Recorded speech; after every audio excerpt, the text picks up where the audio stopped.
My name is Tobias Steinke. I'm from Dusseldorf, that's in Germany, and I'm speaking here from the CIRSE Congress 2018 in Lisbon.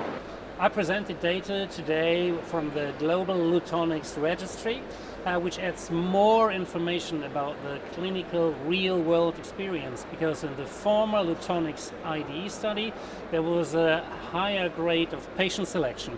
So the Global Registry of Lutonix now gives us more information about the real-world treatment in AV access stenosis.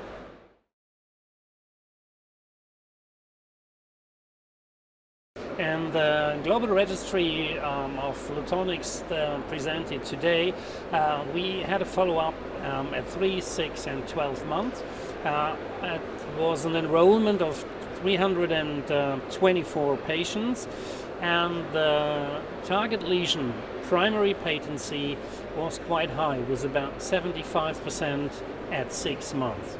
The implication of the study is that having this good result with a target lesion primary patency about 75%, that means using the DCB in the first intervention might be already beneficial for the patient.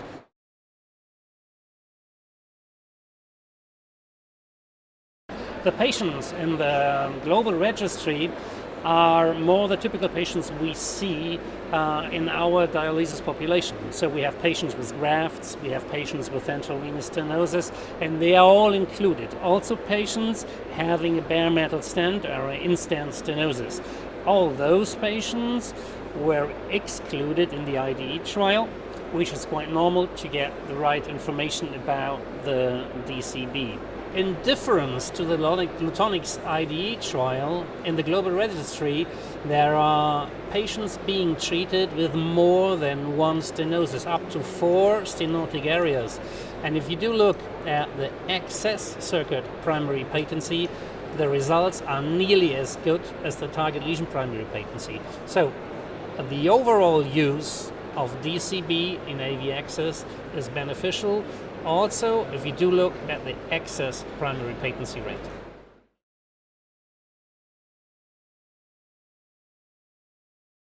If you compare the Lutonix IDE trial with the Global Registry data, you see that even if you treat difficult lesions like intragraft stenosis or at the anastomotic site of the graft to the venous system, you get good results that may help to improve the treatment in the future.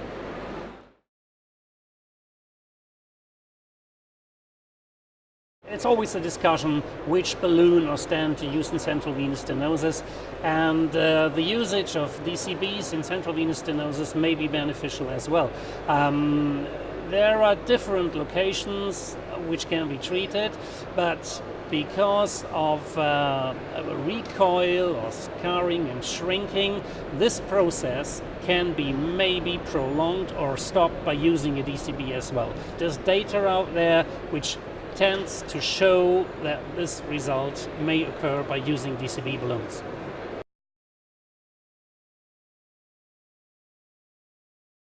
If you are dealing with AV access problems like stenosis, you know that using just plain balloons, the results are quite poor.